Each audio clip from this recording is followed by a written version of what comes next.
Imagine waking up one morning and realizing that the numbers you trusted, your savings, your investments, your future, no longer mean what they used to.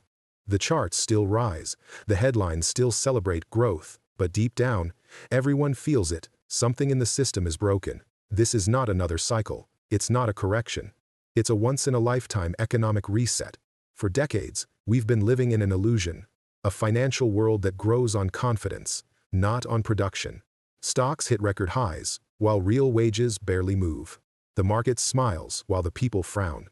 It's the biggest disconnect in modern history, and every empire that ignored such a split paid the price. Since the 1960 seconds, personal incomes in America grew steadily, about 2.8% a year.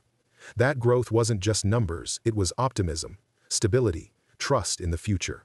But after 2008, the story changed. Wages froze, debt ballooned, and the system quietly shifted from rewarding work to rewarding speculation. The economy stopped serving people, people started serving the economy. After the pandemic, the illusion deepened. Stock indices exploded upward. The S&P 500 soared nearly 300% adjusted for inflation, while the real economy limped behind. Jobs returned, but purchasing power didn't. For the first time in history, prosperity became a graph on a screen, detached from the street outside. This is how great resets begin, not with chaos, but with denial. A society pretending that printed numbers equal real wealth.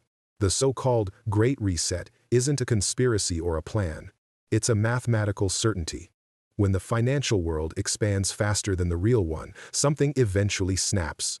Either assets fall to meet reality, or reality inflates to catch up through currency devaluation, social unrest, or both. Right now, personal savings are collapsing from 13% to barely 4%. Corporations, on the other hand, are posting record profits, feeding those profits back into the very assets that made them rich. Housing, gold, crypto, all inflating together, not because of value, but because of excess money chasing safety. The average American home now costs over 7 times the median family income. That's not growth, that's imbalance. The system tells you to invest, but it locks you out of ownership. You don't buy a home anymore, you rent from the financial machine that buys it for you.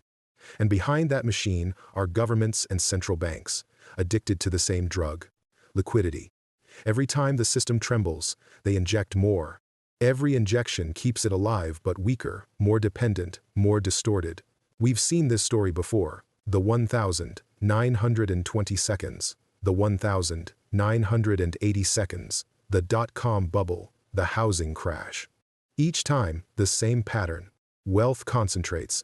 Optimism peaks, inequality explodes, then comes the reset.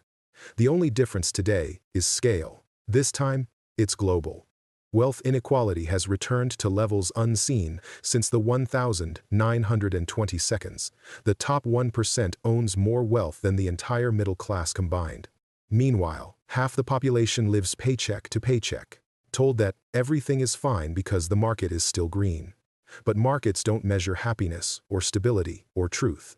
They measure liquidity, and liquidity is faith. When that faith cracks, everything priced in it begins to fall. History shows this clearly. In 1929, the stock market peaked just before corporate taxes were raised, not because of policy, but because confidence ran out. The same psychology drives every collapse, belief stretched beyond reality.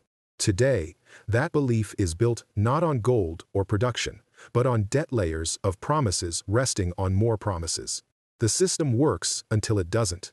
Because here's the secret: more than 90% of the money in the world exists only as numbers in a database, created when someone takes on debt. It's not backed by metal or land or even savings. It's backed by expectation, the belief that tomorrow will pay for today. But when everyone tries to collect at once, the illusion dissolves. That's not just a banking problem, it's a civilization problem. We've turned finance into a religion. Central banks are its priests, algorithms its prophets, and the market ticker its scripture. Every bailout, every rate cut, every stimulus check keeps the faith alive a little longer. But faith alone can't print trust. And when trust goes, so does the system. Governments will call the coming change restructuring. Economists will say it's a necessary correction. But history has a simpler word: Reckoning. The reset will not arrive with a bang. It will unfold quietly through inflation that never seems to end, through wages that lag behind prices, through markets that rise for no reason at all. It will look like everything working until it doesn't. Look closer, and you'll see the early signs everywhere. Savings rates collapsing, credit card debt hitting record highs, companies buying back stock instead of building things, governments borrowing to cover interest on older debt. These are not random data points, they are the tremors before the shift. When money loses its anchor, value becomes a story. And whoever controls that story, governments, corporations, media, controls reality itself. But every story runs out of plot eventually. You can't fake prosperity forever.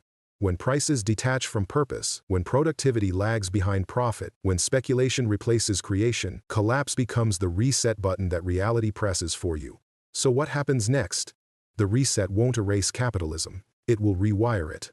Old assets will deflate. New ones, energy, AI, digital stores of value will rise. Nations will tighten control over capital flow.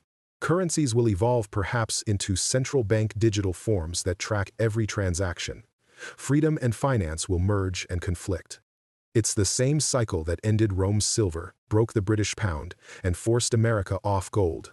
Every empire builds a financial system it thinks will last forever. Every empire forgets that systems are made of people, and people can lose faith. That's where we are now.